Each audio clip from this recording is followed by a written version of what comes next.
এই ব্যাপারে কি থাকবেন? সতর্ক থাকবেন। প্রতিযোগিতা আসবে, এটা দিছে আমি এটা দিব, তবে এটাতে যেন অহংকার না আসে। কি না আসে? আমরা অহংকার করে দিই, যার দুরা করে এত টিয়ার মালিক দেয়, আমি এত বড় গরু কোরবানি দিব। আমি সামনে কোরবানকে রেখে আপনাদেরকে বলছি এই কথাগুলা, যেহেতু সামনে কোরবান আসতেছে। গরু বড় হোক, গরু ছোট হোক, ছাগল হোক, আপনার কোরবানি আল্লাহর সন্তুষ্টির জন্য হবে।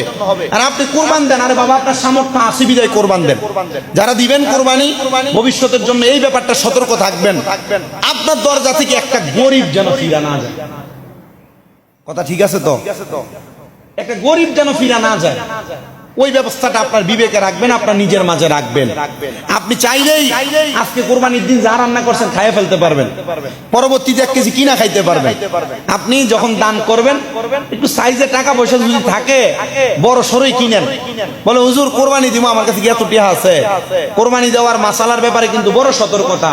নবীজির ঘোষণা ছিল 10 জিলহজ থেকে 11, 12, 13 এই 3 দিন, মানে 9 জিলহজ দিবাগত রাত থেকে 12 তারিখ রাত্রের সন্ধ্যার আগ পর্যন্ত কারোর কাছে যদি নির্দিষ্ট পরিমাণ অর্থ 3 দিন চলা, কয়দিন?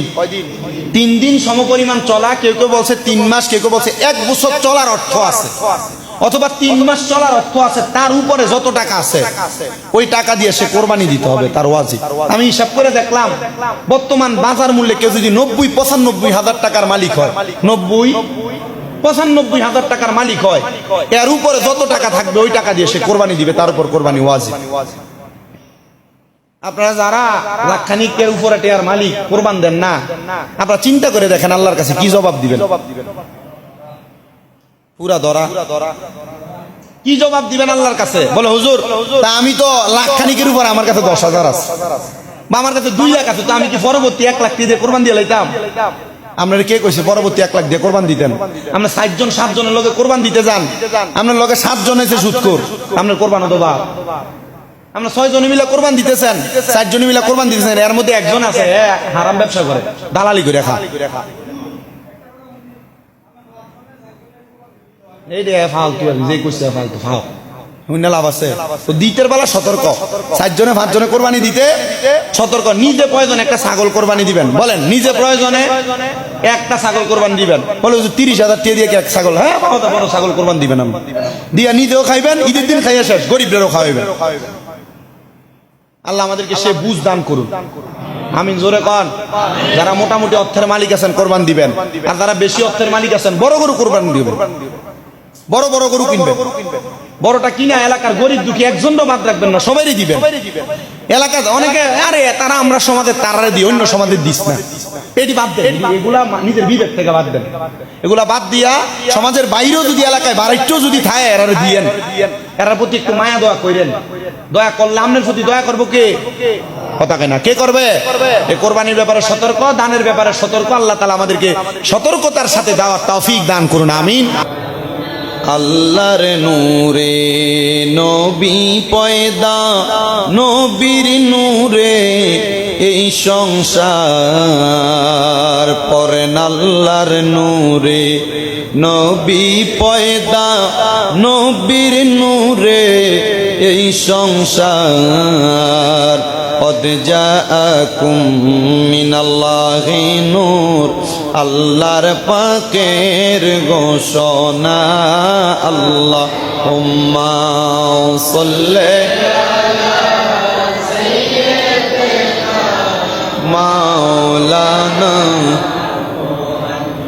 ওয়া আলা আলি সাইয়্যিদিনা।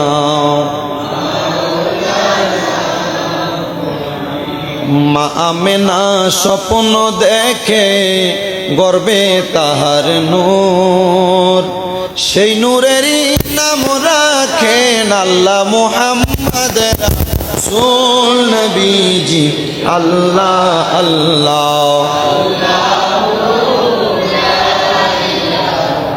ইল্লাহু আল্লাহ আল্লাহ।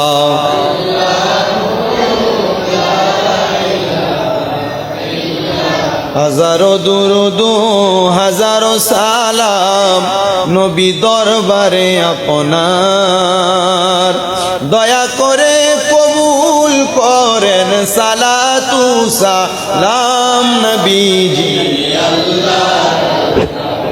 হাবিবি সৈয়দি ইয়া রাসূলুল্লাহ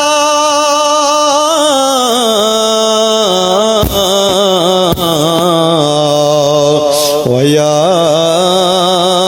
হাবিবাল্লাহ বারে রবিউল আউয়াল সোমবারে সুবহে সাদিক বাবা আব্দুল্লাহর ঘরেতে মা আমিনার নুরানি রেহেমে আসিলেন নবী সরওয়ারে ইয়া নবী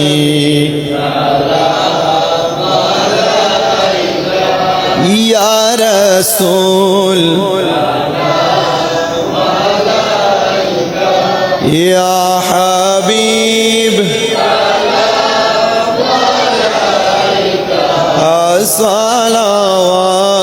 আসসালাওয়াতুল্লাহ গৌসে আযম ইমামুত-তাকা ওয়ান-নুকা জলওয়ায়ে শানে কুদরত पे हम मुस्तफा जाने लाम शम्अ बज में हिदायत पे या पाके पंजातन लाख सलाम या पाके पंजातन लाख सलाम या हसन शाह हुसैन लाख सलाम या हसन शाह हुसैन কারবালার কুরবানি স্মরণ কর প্রাণ ভরে সকলে বালাগাল উলা বিকামালিহি হাসরাত তুজা বিজমালিহি হাসনাত জামিআ খিসালিহি সাল্লু আলাইহি ওয়া আলিহি আল্লাহুম্মা আমিন আল্লাহুম্মা আমিন আলহামদুলিল্লাহি রাব্বিল আলামিন الصلاة والسلام على رسوله الكريم ربنا ظلمنا أنفسنا وإن لم تغفر لنا وترحمنا لنكونن من الخاسرين مبدو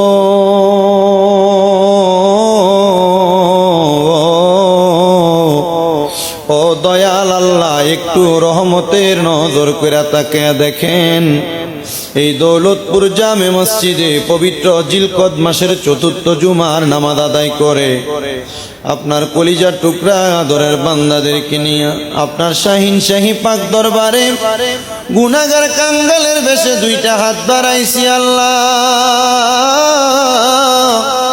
যার হাত তোমার দরবারে মায়া লাগে পছন্দ হয় ওই হাতের উসিলায় আমাদের প্রত্যেকের জীবনের গুনাহ তুমি মাফ করে দাও আল্লাহ তুমি যদি আমরারে মাফ করে দাও কারোর কাছে কোনো জবাবদিহিতা নাই রে আল্লাহ যদি রহমত দিয়া ভরপুর করে দাও তুমি তো রহমতের ভান্ডার তোমার কাছে রহমতের কোনো কমতি হবে না তোমার রহমানুর রহিম নামের খাতিরে আজকে জুমার নামাজের আখিরি মুনাজাত কবুল আর মঞ্জুর করে নাও মাবুদ আজকের মুনাজাতে কে জানি হাত বাড়াইছে কার জানি জগতের মধ্যে মা নাই কে জানি হাত বাড়াইছে কার জানি জগতের মধ্যে বাবা না মরিয়া গিয়াছেন আল্লাহ ওই আল্লাহ যারার মা মাফ করিয়া দেন না গো আল্লাহ কবরে রাজা কত আদর করছেন মা গো দুধ কলা খাওয়াইয়া এখন কেমনে শুইয়া রইছে খবর যাইয়া আব্বা নাই রে, আম্মা নাই রে, আল্লাহ দারে সংসারে তারার মতো দুঃখী নাই রে এই দুনিয়াতে। আল্লাহ তারার মা নাই, তারার বাবা নাই, তারার আম্মা আব্বার কবর না জাতের ফয়সালা করো। বিশেষ করে ভৈরবের শ্রীনগর থেকে আমার একজন ভাই শফিক ভাই, ওনার আব্বা আম্মার জন্য দোয়া চাই। আল্লাহ আমার শফিক ভাইয়ের আব্বা আম্মারে তুমি কবুল আর মঞ্জুর কইরা নাও। ওনার একটা সন্তান মাদ্রাসায় পড়ে, তার সিনার মধ্যে কোরআনের এলেম দান করে দাও। আল্লাহ উনি একটা গরুর খামার করেছে, দোয়া চাই আল্লাহ ওনার ব্যবসার মধ্যে তুমি তারা কি উন্নতি নসিব করো। গাইবান্ধা থেকে আমার একজন খালাম্মা, ওনার নাতনি পরীক্ষা দিবে, ভয় পায়, আল্লাহ ওনার নাতনিটাকে পরীক্ষার মধ্যে কামিয়াবি নসিব করো রাব্বুল আলামিন। এমন ভাবে অনেকেই তো দোয়া চাই, প্রত্যেকের দোয়া তুমি কবুল আর মঞ্জুর করে নাও। বিশেষ করে মোহাম্মদ হামজার সুন্নতে খাতনা হয়েছে, মসজিদে দোয়ার ইন্তজাম করেছে আল্লাহ।